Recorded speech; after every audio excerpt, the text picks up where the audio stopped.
1975년 5월 5일 텍사스 패서디나에서 레지나 K. 월터스는 태어났습니다.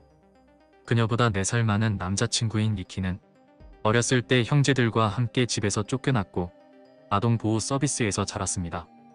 10대 시절 4살 차이면 굉장히 나이 차이가 심한 편이지만 그들은 서로를 정말 사랑했다고 합니다. 두 사람은 1990년 2월에 멕시코에서 새로운 삶을 시작하기로 결정했고 그들의 사랑은 더욱 깊어져 갔습니다. 이때 레지나의 나이는 고작 14세였고 남자친구 니키는 18세밖에 안 됐습니다. 차도 돈도 없던 그들은 히치하이킹을 하게 됩니다. 그곳에서 만난 남자가 로버트입니다. 1945년에 태어나 아이오와주에서 자란 로버트는 꽤 활동적인 아이였습니다. 그는 자신이 다녔던 학교에서 미식축구, 레슬링, 합창단 등 많은 활동에 적극적으로 참여했습니다.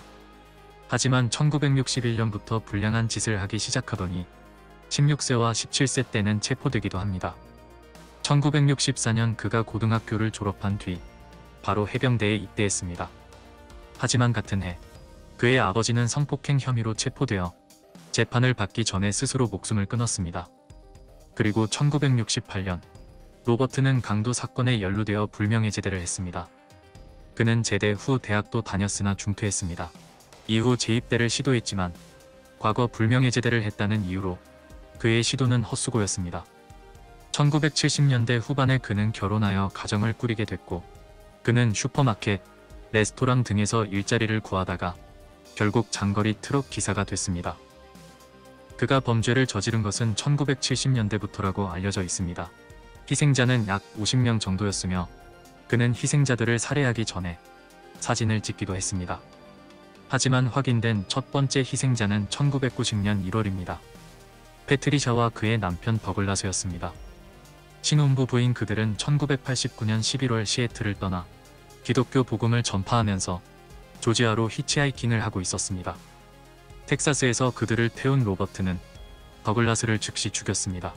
그러나 패트리샤는 일주일 이상 포로로 잡았고 그 기간에 여러분이 상상하는 것보다 훨씬 지독한 짓을 행한 후에 그녀의 목숨도 뺏었습니다. 당국은 1월 말 텍사스의 10번 고속도로 근처에서 더글라스의 시신을 발견했었지만 1992년까지 그의 신원은 확인되지 않았습니다. 그리고 유타의 사슴 사냥꾼들이 그녀의 시신을 발견하게 됐고 그녀를 확인하는 데 13년이 걸렸습니다.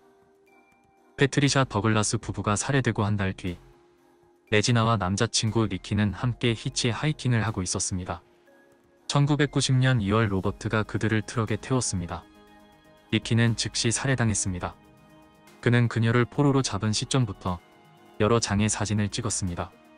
당국이 로버트의 집을 수색하는 동안 압수된 사진 증거에 따르면 레지나의 머리카락 길이가 다른 점을 확인할 수 있습니다.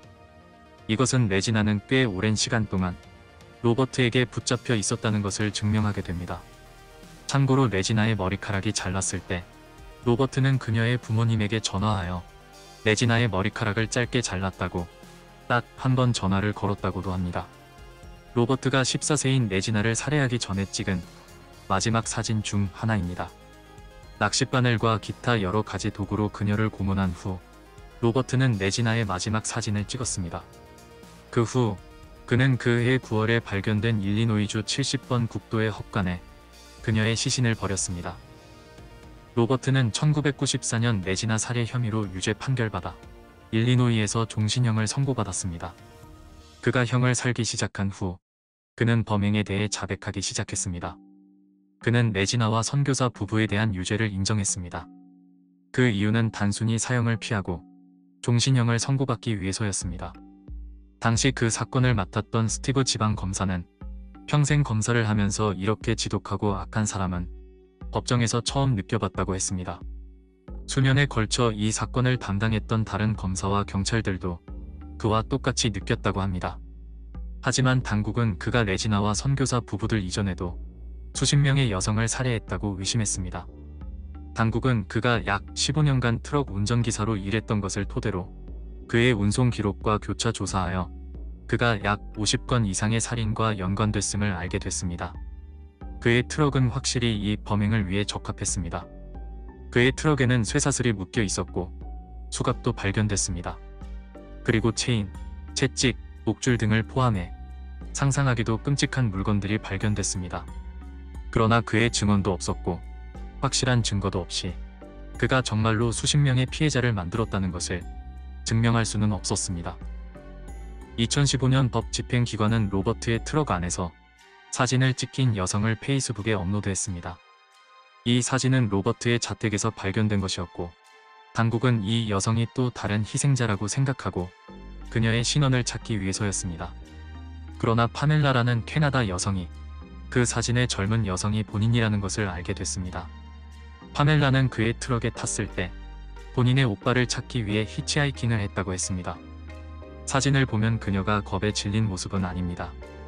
파멜라가 그에게 왜 사진을 찍냐고 이유를 물었고 그는 누군가가 자신에게 해코지를 하고 도망친 경우 경찰에 즉시 알리기 위해 사진을 복원한다고 말했다고 합니다. 그는 플로리다에 간다고 말했습니다. 그리고 대시보드에 적힌 표지판을 가리켰습니다.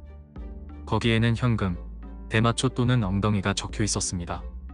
다행히 그녀는 어떤 것도 지불할 생각이 없었기 때문에 바로 근처의 버스 정류장에 내렸고 화를 피하게 됐습니다. 많은 사람이 파멜라만큼 운이 좋지는 않았습니다. 지금까지도 그는 다른 범행에 대해서는 입을 다물고 있습니다.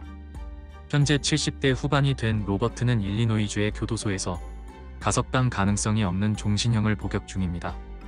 인간의 평균 수명을 생각하면 다른 희생자 가족들을 위한 시간도 이제 얼마 남지 않았습니다. 정의를 위해서라도 그가 입을 열었으면 좋겠습니다. 인터넷에 퍼져있던 수상한 사진, 레지나 사건이었습니다. 이 사진은 어떤 범죄 현장 사진보다 더 이상한 기분을 들게 합니다. 첫째로 그녀가 입고 있는 드레스 때문입니다.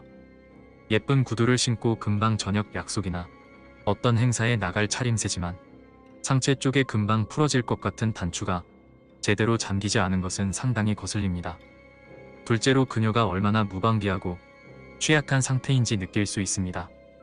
그녀가 손을 뻗는 방식과 표정은 더 이상 희망이 없는 것처럼 느껴집니다. 하지만 무엇보다도 가장 슬픈 점은 배경입니다. 배경을 잘 보시면 뒤쪽에 많은 집을 볼 수 있습니다. 누군가 주시하고 있지 않다면 그곳에서 무슨 일이 일어나는지 알 수 없는 거리인 것은 맞습니다. 하지만 끔찍한 일이 일어나는 그곳에서 그녀는 배경에 보이는 평범한 것들을 보면서도 벗어날 수 없는 본인의 현실에 무너졌을 것입니다. 그리고 가족이 이 사진을 보았을 때 우리가 상상할 수 있는 그 어떤 것보다 더 끔찍했을 것입니다. 구독과 좋아요 부탁드리며 여러분의 의견도 남겨주시면 감사하겠습니다.